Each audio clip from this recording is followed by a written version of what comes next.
where you came from, Haram. Takes time.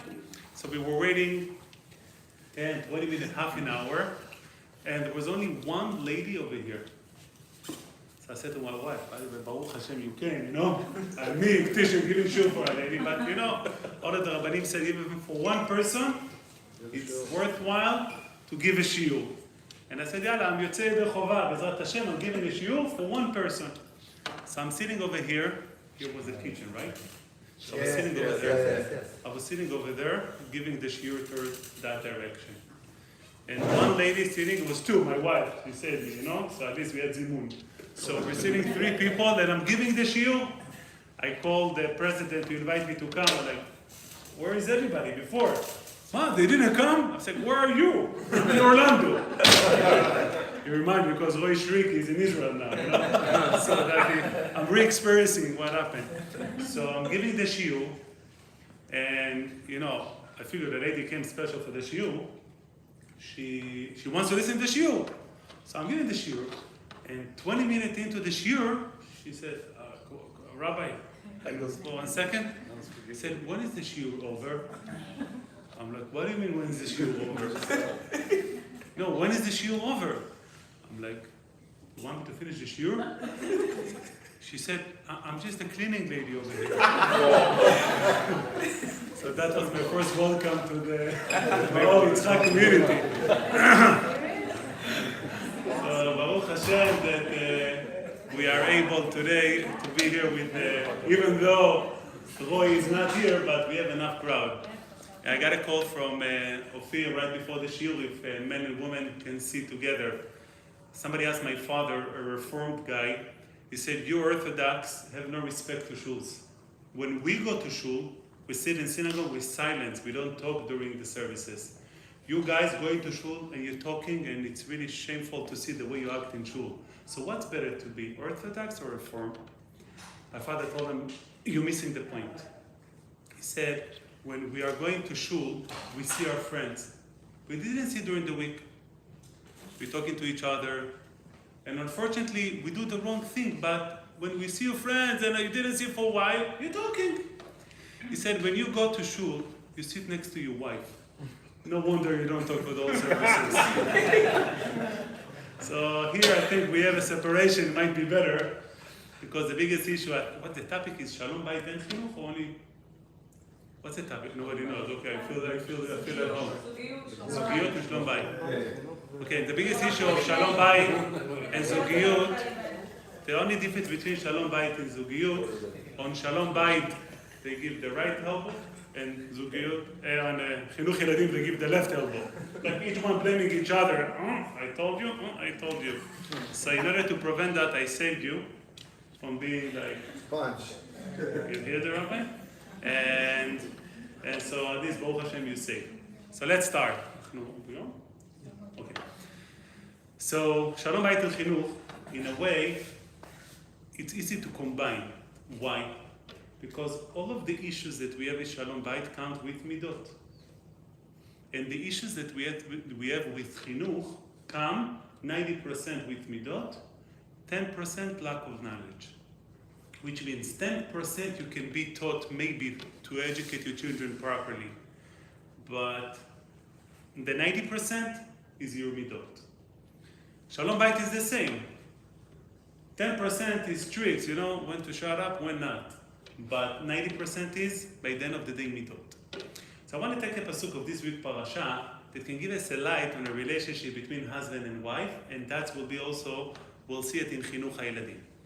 When Avraham Avinu is going down to Mitzrayim, he's going down to Egypt, he turned over to his wife, Sarah, ויאמר אברהם אל שרה, הננה ידעתי כי אישה יפת מראה את. Now you realize that you are יפת מראה, you're a beautiful woman. She said, probably, right? It doesn't seem from the Torah that she responded roughly back to him. Avraham Avinu was married at least, when he left Haran, he was 75. So he's married for at least 55, 60 years. And he turns over to his wife, honey, by the way, I realize you're good looking. Where were you for the whole 50 years? What's wrong with you? Now you realize that I'm good looking? What's changed Abraham? A guy told me that his wife complained once that he realized only after 10 years of marriage that she has blue eyes. Blue eyes, 10 years take a guy to realize she has blue eyes, something is wrong with the guy. Avraham Avinu. We have an הלכה in Shulchan Aruch. אסור לאדם לקדש אישה עד שיראנה. You cannot מקדש your wife, you cannot get married until you see your wife.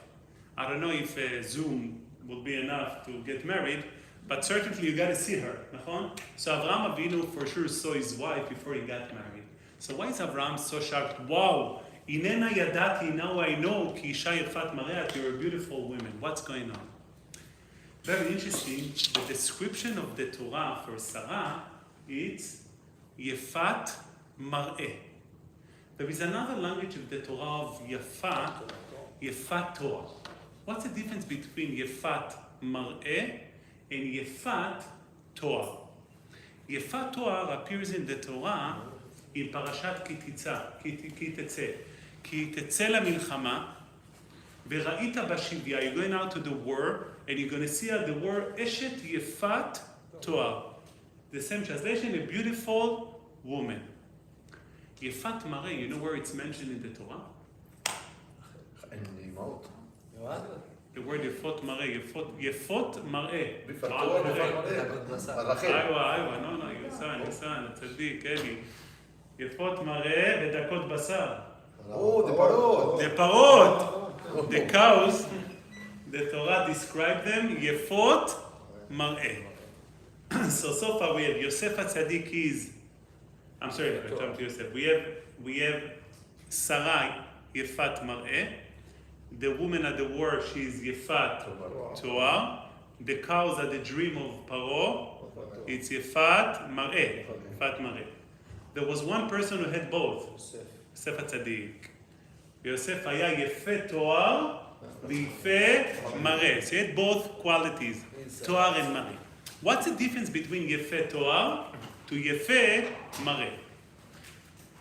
The Torah says that the ladies at the war, when Bnei Israel used to go out to the war, the Goyim used to dress up their ladies, their daughters, beautifully to seduce men at the war.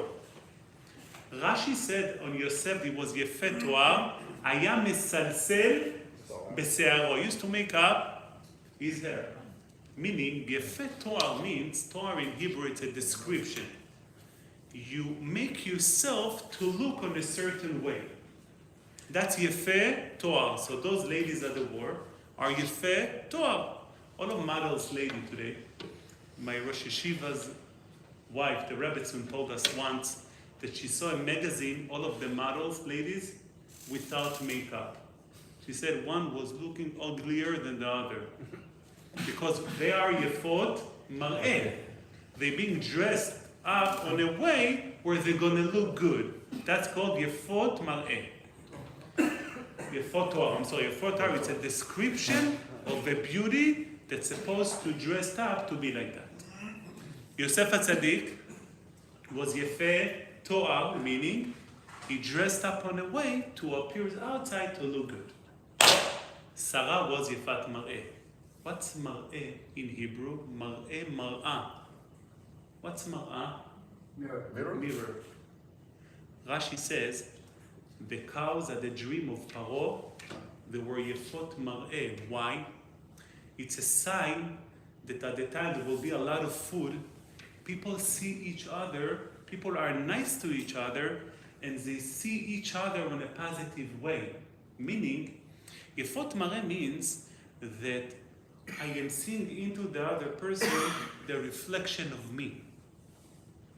Yefot mar'eh, it's people are a mirror of somebody else. So obviously, when you go on the street, you see a person, he looks nice, he's not your mirror.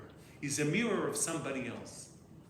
When Avraham married Sarah, he thought she is yefat Torah. She looks good. The Torah said that Sarah was the second most beautiful woman in the world. So she was yefat Torah, he assumed. Yefat Torah cannot keep it under stress, under difficulties. You cannot keep Torah. Since it's a makeup, it's a fake appearance, cannot be sustained under pressure. They were going through pressure, famine, no food, traveling. Now, our traveling today on an airplane, people dressed up and they look good. Traveling back then on camels after 5 days, I don't know how you look like, because I didn't see anybody like that ever. But I assume you look not as best. And he looked at his wife and he sees she's still beautiful. You know what Avraham Avinu realized? You are beautiful because of me. The pasuk says right after, והיה כי יראו אותך המצרים ואמרו אשתו זאת. They're not going to say בעלה הוא. They're going to read, okay, she's his wife, because she's a reflection of him. A beautiful woman means a reflection of her husband. An appearance, a life that a husband and a wife lives together, and it makes her feel so comfortable, so well, so connected to herself, and that's why she can appear outside, yefat mareh, healthy, pure beauty. That's a true definition of a beauty of a wife. The same thing with the beauty of a man. A man is not for beauty, obviously, but when you see a man come, unfortunately, we see people around, and sometimes you see a guy walks into the shul. I can't do it, because I wanted to come to shul again, but I do want to go over to him like, why did you fight with your wife? You can see on his face that he all tied up. Something is not natural by him. He's not comfortable. That's not yefat mareh. Yefat mareh means that the beauty affects each other tremendously. In Eretz Israel and in the yeshiva world, before a guy gets married, he goes to chosam classes. It's damage prevention. Why? Because when you're getting married, a yeshiva guy, you have no idea what's a girl. The only girls you know is your mom and your sisters. So you anticipate your wife to be similar to your sister. My brother-in-law told me, I was single at the time, he told me, you know why it was so important to go to chosam classes? הוא אומר בעברית, אני מבין אני לא היחיד שנפלתי בפח. I'm not the only one who's going through suffering, in other words. Meaning, the purpose of chosam classes are to train the boy, to give him a tool how to deal with a wife which is completely different than him. And the rabbi told us an unbelievable principle at the time. He said, the success of marriage life has nothing to do on your wife. I was talking to men, okay? It's only to do with you, and vice versa. In order to have successful Shalom Bait, you don't need two. One can make the house full of Shalom Bait. Guaranteed. And I want to share with you a story.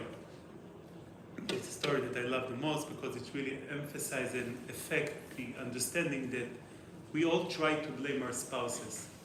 I was sitting with cases of Shalom Bait 2 weeks ago. Okay, you hear it so much. Okay, what's good about your wife? Maybe this, maybe that. What's wrong with us? You married a woman, you don't see anything good because you assume that the problem is the wife. You assume the problem is the husband. So when he will change, I will do better. She will change, I'll do better. Mishamayim. The guy said, Hashem, Mishamayim, for my previous Gilgul, I'm supposed to get kaparat avonot. I'm like, how's it a previous Gilgul? It's this Gilgul, you're ruining your life. It's up to you. Shalom Bait, it's up to you. So a guy once came over to me and says, Rabbi, can I get a bracha for Shalom Bait? Bracha Shalom Bait, hello, it's not bracha for parnasa, Pichat Echad maybe works for parnasa, but Shalom Bait, you gotta work, it doesn't work bracha for Shalom Bait. So I was young at the time, and I thought my brachot might gonna work. As I got older, I realized they don't. But I was going there, and I was intent to give them a bracha, but then I realized, this is not what the guy needs. So I told them, I have an idea for you. You have a problem with Shalom Bait, נכון? He said yes. And I told them, can I give you a sgula for Shalom Bait? He said, Rabbi, I tried every sgula in the book. Nothing gonna help. I went to 3 counselors, 2 I dropped, 1 she dropped. As soon as marriage counselor, I tell you anyone that is wrong, they drop him, right? That's the custom. So he said, you're wrong. She dropped. She said, yeah, she dropped. And Rabbi, I'm telling you, only nisim will be helpful. That's why I'm asking you bracha. So I'm going to give this gula guaranteed. I promise you it's going to work. He said, okay, Rabbi, I can't read Tehillim 6 hours a day. I'm like, no, not Tehillim 6 hours a day. It takes 60 seconds a day. He said, 60 seconds a day, that's it? I said, yes. He said, okay, Rabbi, give me this gula. I told him, you know what? I know you're not going to do it. No, but I'm going to do this gula. When am I not going to do it? I can tell you're not serious. No, I'm going to do this gula, I promise you. I told him, look, although it's 60 seconds, it's very difficult. He said, Rabbi, it's 60 seconds, I'm going to do it. I promise you, guaranteed. I said, you give me your word? He said, yes. Handshake? Handshake. Okay, Rabbi, what's gula? So I tell him, this gula is to give your wife 10 compliments a day. He's like, Rabbi, no. What happened? It's impossible. Like, what do you mean impossible? There is no 10 compliments a day I can give you. What are you talking about, Rabbi? Do you have a better segula? I told you you're not going to listen. No, Rabbi, you got to be realistic. I can't think. So then ask the question, does your wife dress the kids when they get up in the morning? You said yes. This is compliment number 1. Oh, okay. Does your wife give them food in the morning? Said yes. This is compliment number 2. Oh. Does your wife send them to school? Said yes. Yes. Compliment number 3. Does your wife? Okay, Rabbi, I got it. Okay. Okay. What do you mean you got it? Said I know I can make it, but Rabbi, it's not real. You know, I can't. It's not natural for me to say 10 compliments a day. I tell him, look, I promise you this gula, and you gave me your word. So is your handshake has a value? He said, Rabbi, I'm going to do it for a week, and if it's not going to work, it's not going to work. I'm like, look, we had no limitation. I told you it's going to work. He said, okay. The guy left. I met the guy about 2 months after. I tell him, I said, Rabbi, you're the Rabbi with the gula. I'm like, okay, I know. No, what happened? He said, let me tell you, Rabbi, not easy. I said, what do you mean not easy? He said, on the first day, I went up to my wife. I said, thank you for, like the kids. Thank you for taking the kids. Thank you for giving them food. And she came over to me with a thermometer. She said, Rabbi, something is wrong with you. I mean, what's wrong? What's going on? I mean, and I continued, thank you for giving me food, etc. She said, Shanta mashu? Did you smoke? Said the second day I was giving it, she looked at me, she thought really, Mama Shel, she doesn't know where I came from. He said on the third day, he said, Rabbi, I'm sorry, to be honest, I repeat the same compliment, it was hard to find them, so I gathered 10. So on the third day, I saw her waiting for the following compliment to come. And a miracle happened. So what's a miracle? He said, on the 5th day, she gave me compliments. Then I wanted to give her the thermometer. But I said, I guess she should continue. So he said, in 2 weeks, our house changed upside down. A different house. I said, okay, and? He said, all right, then I stopped. I'm like, why do you stop? It worked. He said, Rabbi, I thought that my wife, Hebrew word is machshefa. She's a witch, I said, then I realized that maybe I am the mechashev. Now I realized that it's nothing about my wife. It's up to me. I was urged to get divorced because I thought I married into a woman that there is no way to build any future. But then I realized I can build any future with my wife as long as I work. But to be honest, Rabbi, it's tiring. But I'm okay to continue like that. So he chose not to work hard and to keep his marriage life average. He didn't want his wife to be a fatwa. He didn't want himself to be a fatwa. But by the end of the day, the key, each one of our spouses, ourselves, can make the move. It has nothing to do. On the highest moment of a fight, what's break a fight is saying a good word. You need 2 people to fight. Saying a good word in a fight can help to reduce the flame and or break the ice. I don't know, whatever stage you are, if plates are flying or after it's landing. But giving compliments, saying a good word, saying I'm sorry can break any tension. most of Shalom Bait issues we are facing, something little happened, and then he said, she said, and he got into something big, and the giver doesn't say I'm wrong, and she is not going to say she's wrong, and Hashem Erachem, the house, the kids, everybody around. I met a couple in Red Hook, and I saw them together with their 3 kids, and I was like, wow. For me, when you go out to a restaurant and you see couples sitting together, so how do you know if they're married or not? So if they're smiling, they're not married, right? So I see a couple sitting in Red Hook, and they had 3 kids, and they're smiling to each other and nice to each other. So I'm like, whoa, there is something unique over here. So I came over. I wanted to, to understand, what's the secret? And I said, can I ask a question? Sure, no problem. How long are you guys married for? He said, we're not married. Huh? So there are your children? Yes. I said, so what? He said, no, we divorced. So what do you do now? They said that we realized the kids need us together, so we're going out to places together. So I said, maybe you should consider getting married again. No. He said, she said, no. I'm like, why not? She says, no, it's better like that. So I asked them, if you would have put the same effort that you're putting now on the kids to be around them while you were married, would you be able to save your marriage? They both said yes, definitely. But at the time, before the kids were away, they didn't realize the effect, and they didn't want to put the effort. If people would know the suffering that the kids have after getting divorced, everybody knows. But for kids living in a home where there is tension, and let's say the tension is temporary, okay? Something was wrong, Baruch Hashem, few months you're good, but now, yalla, you had it. But you have human beings in the house.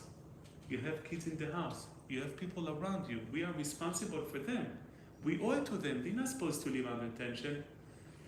If we understand that it's up to us, it can be completely different. The difficult we have on a fight, on difficult moments, that we think we have 2 people who are fighting against each other.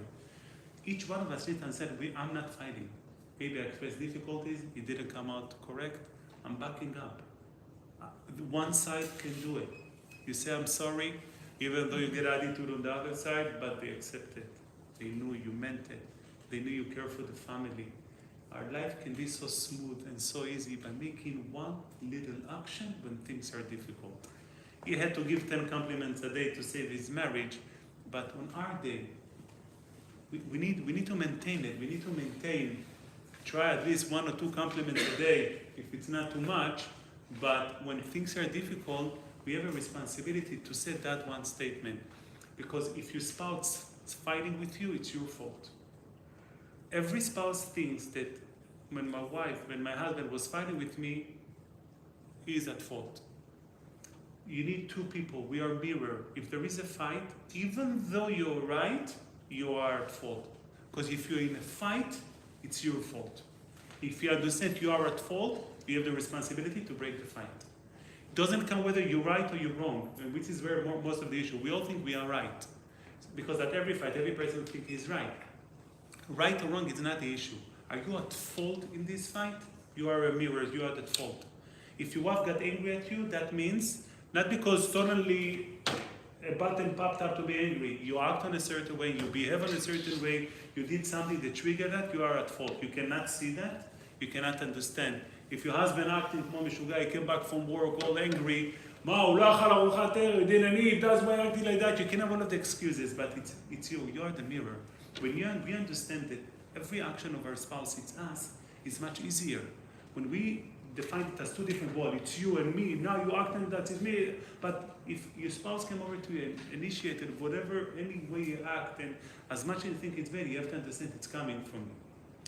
I want to take it a little bit into the kids, as I have the privilege to deal with teenagers. I'm getting often calls from parents, הרב, הילד שלי, הצדיק.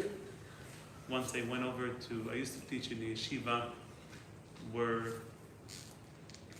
used to call it תחנה אחרונה, the last stop, because It was yeshiva that opened for all guys that didn't accept in other yeshivot. So they call it yeshiva to make it sound good. But by the end of the day, in every class, usually, as a teacher, you have 2-3 troublemakers.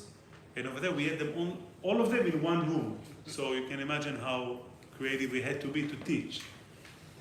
And we had a rule. Our principal used to push us once a month. You're giving a call to the parents. What are you saying to them? How great is your son? You got to find something good about him and say, and you make a call to your parents. I remember the first phone calls were very inconvenient. Hi, I want to call you. Hi, your son. Let's say his name is Yitzchak. I want to call you your son. Yitzchak. Yeah, Rabbi, yeah. He's amazing, outstanding, learning, what a midot, what everything. Okay, and? No, and, that's it. No, Rabbi, what do you mean? So why did you call? No, I called to tell you how great it is. No, and? Parents couldn't tolerate an understanding. You're calling to say that he's okay. So it was easy. Most of the boys, every boy has quality. One day I met one of the boys, his father, like the star meaning the troublemaker. And I met his father, and like whenever we met parents, we give compliments to the parents because they see you okay. Usually they used to, I want to talk to you. Son, yesterday did. So our rule was, you see parents, you say something positive. So I looked at him like, whoa, your son. And I'm trying to think something positive, and nothing goes in my mind. Shem Rachem Alai, And I said, your son is a malach. He turned over to me, Ken, malach hamavet.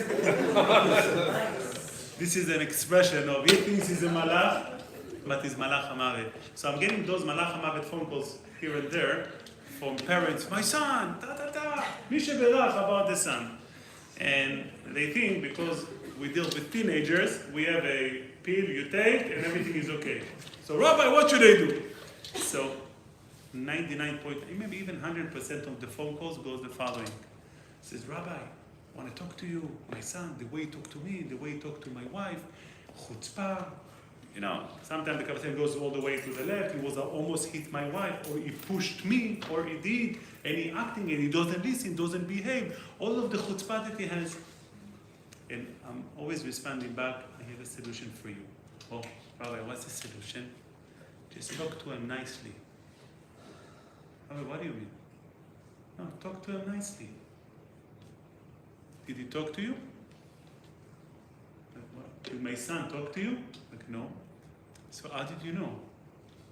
Every time whenever a child talks to his parents with disrespect, because the parents talking to the children with disrespect.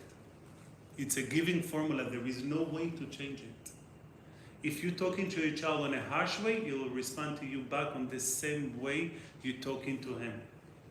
We think as parents we have the right to talk to our children and to put them down and to criticize them, but they are a yefeh mareh.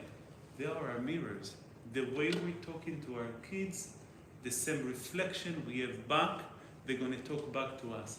A friend of mine told me years ago, he says, when I had daughters, I realized what it means when the kids are talking back to the parents. So, as many years ago, I didn't realize, I didn't have the zchut to have older kids at the time. And as I grew up, I realized this guy is very tough. He's talking tough to people. So his children, talking to them on the same way. You want your children to talk to you, you can criticize your kids, you can say anything that's important to them to know with 100% respect. We have no right at all to scream on our kids. We can scream by mistake, but we cannot think we are mechanech our kids by screaming at them. When we are upset, overtired, we are not parents anymore. A parent is a calm person. You are not 24 hours parent. People think I am 24 hours parent, but things go crazy. I go crazy, I scream. You're not a parent. If you are not calm today, if you came back from work, you're hungry, Shabbat, Friday night, you're tired, they jump all over, you are not a parent. If you go to your friend's house and you see them, the kids not behaving properly, do you say anything? No, hopefully not. So you should do the same in your house. You are not a parent now. You are not a mother. When you are angry, you're not a mother. You don't need to say anything. It's much easier. When you come, you're in a role. You're a father. Now you're angry, so take it easy. Leave the house. You're not functioning as a father. You're not functioning as a mother. You have no responsibility toward your kids. A parent is somebody which is calm. Now we are going out of our way. We're a human being. We can scream. We can have difficult moments. It's okay because we're a human being. But you have to understand, number one, you're not a father. You're not a mother in that moment. And if so, what you should do after? Ask Licha. Apologize. I hurt you, my son. I didn't talk to you with respect. I hurt you, my daughter. I didn't talk to you with respect. We owe it to our children. They have no right that if anybody outside will talk to them like that, will be upset. What will more affect a child? If a father will scream at him or a stranger? Father. Yet, if a stranger will scream at our children, we get up to protect. I don't want my kids to get hurt. I don't want his emotions. Somebody you care about his emotions. He has emotions. Yesterday he didn't have emotion when you were screaming at him, and now he has emotions. Where were you? We all suddenly becoming tzaddikim when it comes to that. It's a reflection. It's a responsibility that we owe it to our children. We cannot talk to them on a difficult way. Look, Baruch Hashem, we are all, seems to be here hot weather. Moroccans are more, eat more harif, act accordingly. You go to Ashkenazi shul, nobody realizes you're there. You go to Ashkenazi shul, 20 people say Shalom Aleichem to you. You go to Young Israel, they didn't renovate it 30 years. You go to Mao Yitzchak 4 times. This is Faradim, and this is Ashkenazim. We are hot-tempered. I was davening on the other day in Young Israel, early Mincha week. You see all of the cars living with the pajamas. The doctors? So you see all of the doctors. I think they make nice salary, I hope. Toyota, 2018, Honda. There was one Mercedes in the whole parking lot. Moroccan Israeli. Welcome aboard. And I know this guy. I don't know how he can afford putting gas in the car. It's unbelievable. But we build from a different colors. We act differently. Once I gave a shiur to parents, Ashkenazim and Sfaradim, about giving love to the kids, kissing the kids, hugging the kids. And I elaborated, I spent an hour into it. It was unbelievable reaction. 2 parents came over to me. An Ashkenazi parent and a Sephardic parent. It was Moroccan. And the Ashkenazi came over to me and said, Rabbi, I grew up at home, and my mom didn't kiss me, and I'm okay. What are you talking about? This Sephardi guy came over and said, Rabbi, what are you talking about? Obviously you gotta kiss your kids. What are you talking about? Both of them didn't understand what I'm talking about. He didn't understand why we need to kiss the kids, and he didn't understand why I need to tell them to kiss the kids.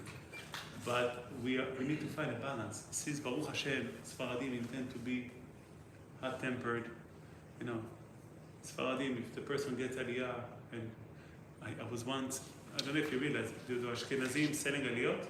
What? No, you know why? I was once in Ashkenaz, only one place in my life I saw Ashkenazim selling aliyot. The Rabbi said, okay, $100 starting. The guy says $150. The other one says $200. No problem. So, he said $200. He wants the aliyah, nachon? Everybody else silence. Zacha. Sephardi shul. 100. 2, 3, 4, 5. No, 6. Everybody jumping around because who can I'm gonna buy against it. That's why Ashkenazim don't sell aliyot. You cannot make money. Ashkenazim, they give on Rosh Hashanah Yom Kippur. They have it's called Yizkor Appeal. They give you an envelope that your name is inside. You have those lines. You fold the amount that you want to give. You put it into the envelope and you give it to the Rabbi. And after 3 minutes, the envelope being collected. Thank you so much for everybody who donating. If you're doing it in the Sfaradim, the shul going to go bankrupt. Envelope's going to come back empty. Because if people don't give you attention, you don't donate, you don't give. We have different culture, different life, but that's effect also in our children. In one hand, they are amazing. We give love to our kids, we kiss our kids, we hug our kids. We do so much for our kids. But on the other hand, we overreact. וזה לא בריא, it's not healthy. We got to hold ourselves responsible, understanding that a parent cannot scream on the child. If you scream, it's okay, it's normal, we're a human being, but you're not a parent. Don't think that when you educate your child, you are screaming at them and you educate them. And on a side note, if you don't scream on the kids, by the way, they might going to come out to be better. We all think that our kids going to grow and raise from our molding them, you know? I have to tell my class, do, don't do, go to shul, don't go to shul, sneeze, don't sneeze. I got to educate myself, I got to know how to behave. Hold the fork, don't hold the fork. I used to be the candy man in the yeshiva from lack of old people. You know, yeshiva, you have young people. And I realized there were many kids, there was no candy. So I was a candy man. I was giving candy to kids, 1, 2. And there were 2 types of parents. There were those parents who sent the kids, go get a candy. And getting 30 minutes of silence. You know, you send them till you go, till you come back. Go out to your friend, candy, you good. On the other end, you have the parents who walk with the child, get a candy. And then they said, after getting, okay, what do you say? What do you say? No, what do you say? Okay, they milked after 2 minutes. Thank you. Okay, he said thank you. So the difference was, those kids who came to get a candy without their parents, they all said thank you. Those who went with the parents, only if the parents forced them, they said thank you. If any time they went on their own, they didn't say thank you. A parent thinks, I'm educating my kids how to say, how to behave. You got to make sure you say thank you. Rabotai, it's very easy. Our kids are our mirror. Don't say anything. I'm sorry to use a hard word, but shut up. Don't educate your child. Don't tell them to go to shul. Don't tell them to put tefillin if he's old. A lady asked me this week, she's not here, I just want to make sure. Her son is 2 years old. Rabbi, how should I push him to say bracha when he eats? Rahmanut! 2 years old! Leave him alone! If you want your child to say bracha loud, like a human being. He will copy you. Our kids are excellent of copying us. Religion, in general rule, cannot be imposed or forced at home. A father never, a mother never push the kids to do anything religious. If you want your daughter to light nerot, light nerot. If you scream when you light nerot, she's not going to come. If you're happy when you light candles, she's going to come to copy you. If you go to shul angry, he's not going to want to come to shul with you. Because you're annoying, you're angry. Who want to be with angry people? If you go to shul, you're happy, he's going to go to shul with you. If you're going to say bracha, he will say bracha. I grew up on a house where I had the zchut to have Baruch Hashem, still have the zchut to have a father, big Talmid Chacham. My father, until a year ago, didn't even have a cell phone. Now he has, because sometimes he has no idea what's going on, so he needs a cell phone to find. He learns about 16 hours a day. And we come back from yeshiva, you have vacation of a month. What do you do of a month after yeshiva has been told to learn? You do nothing all day. My father never in his life told us to go to learn Torah, to say bracha, to do something. Zero. Nothing. If we want to learn, we decided we want to go to learn. And we didn't want to learn for months and we didn't go. But as a person who raised us, we understood that it has nothing to do with what you're telling your child. It has to do with the mirror that you're building and you're having at home. We have a responsibility to develop a good mirror, develop ourselves to act and to be real. A guy told me that my mother, he said, I saw her always reading Tehillim, but hiding the newspaper under the pillows. She said she used to write the newspaper, and when she saw us coming, she put the Tehillim. She thinks the yeladim chamorim, you know? Unfortunately, they are not, you know, Hashem maybe. But they know, don't live a life for the kids, and that's all very important. Although your kids looking at you, but don't do anything for the kids. Because if you live to the kids, you don't live your own life. You gotta live your own sincere, real life. What you're happy to do, the steps that you're good to do in Avodat Hashem, the area that you connect to Hashem more, express it more. If you're less, don't imitate it. Don't try to make things up and just to show them that they have a father tzaddik or whatever you think you are on that moment. And they have a mother who always tzaddiket. You don't need to show it. Never show the kid something that is not you. You live your life. The American says kids live with what they see, not what they're being told. But it's incorrect. They don't live by what they see. They live by what people live. If they see you acting in a way, they're not going to copy you. Only if you live like that, be'emet, with all of your mind and your heart. That addressed many issues which relate to. Okay, what time we have? Anybody planning to go home? We good? Fine? Yeah. One of the most sensitive issues that we face at our homes are discipline.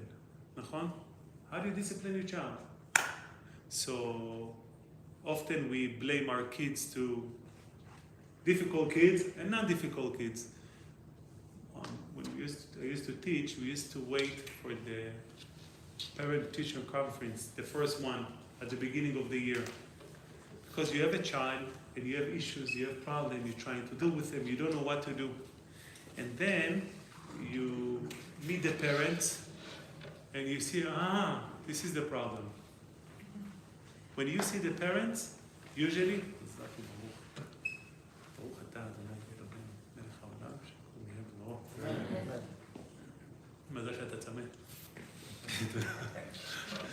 so you see the parents, you see where the difficult child came from. There are no difficult children, there are difficult parents. That's how we used to learn. So you treat your child, you think he's difficult, but many times he's not the difficult. Every Shabbat we are saying in the tefillah by the end of Mayom Adlikim, שלושה דברים צריך אדם לומר בתוך ביתו ערב שבת עם חשיכה. 3 things you need to say ערב שבת עם חשיכה. הסרטן, did you give מעשר of the fruit? ערבתן, עירובי חצרות, you make עירוב that you can carry outside. הדליקו את הנר, you should light the candles. We have a rule in Hebrew that the majority takes control on a description, which means if you have 3 items, 2 of them are questions, 1 of them is a statement, so you refer to it as lish'ol, it's a question. If 2 of them are statement, 1 of them are a question, you're going to say lomar, because majority are a statement. We go by the majority. So we have 3 things that we need to ask on Friday. Isarten, it's a question, did you give maaser? Eravten, it's a question, did you make eruv?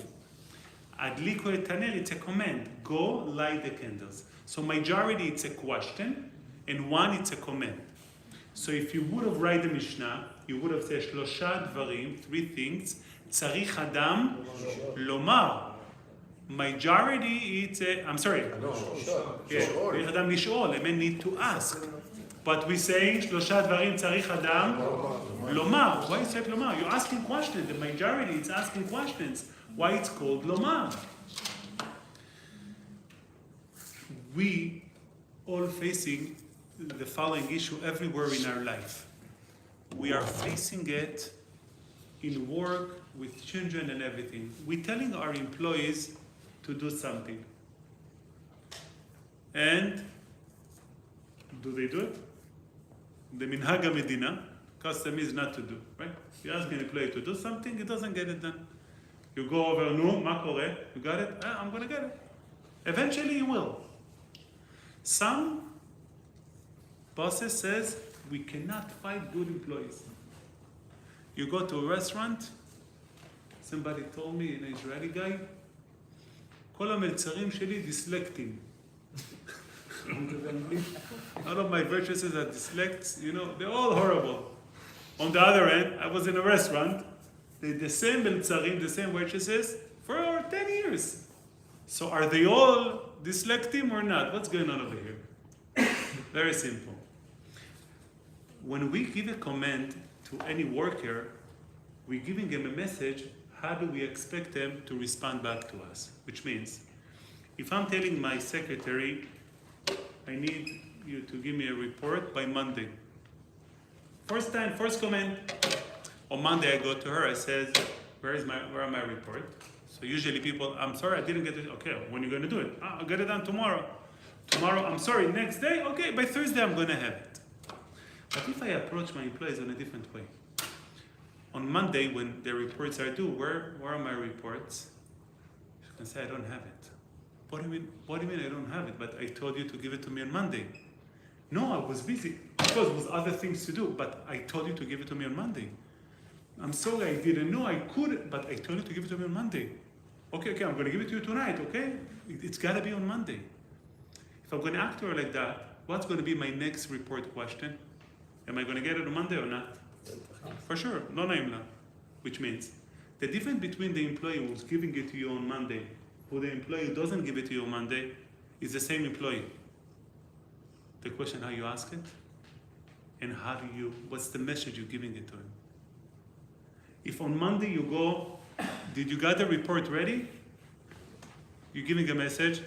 I'm asking whether the report is ready or not. So I'm giving it a chance that it's not ready. I expect from you that it's not ready. But if you give a comment, I need the report. Not did you do it, you give her the message, you give him the message. I demand, I expect it to happen. All of waitresses are the same. I mean, there are chamorim, but in general, they are the same. The all difference is how do you approach them? How do you comment to them? The one who said that all of them are dyslexic is rotating again and again and again and again because he's a big dyslexic, He doesn't know how to comment messages. You give dyslexic, give the two sides of a message instead of giving a direct message. A message got to be direct. But the one who keeps the same one for 10 years, same basic employees for 10 years, why? Because he's very clear on the message, so he get what he needs to get. So he's happy because they are happy, they're not frustrated because they do what he has to do. And the customers are happy and everybody are happy. The only reason people don't do what they're commanded, it's only because the way we command it. When we ask our children to do something, we're giving them the message what we expect. Classic example, if I have a cup of water and my daughter, a year and a half old, going to come to the cup of water and try to take it.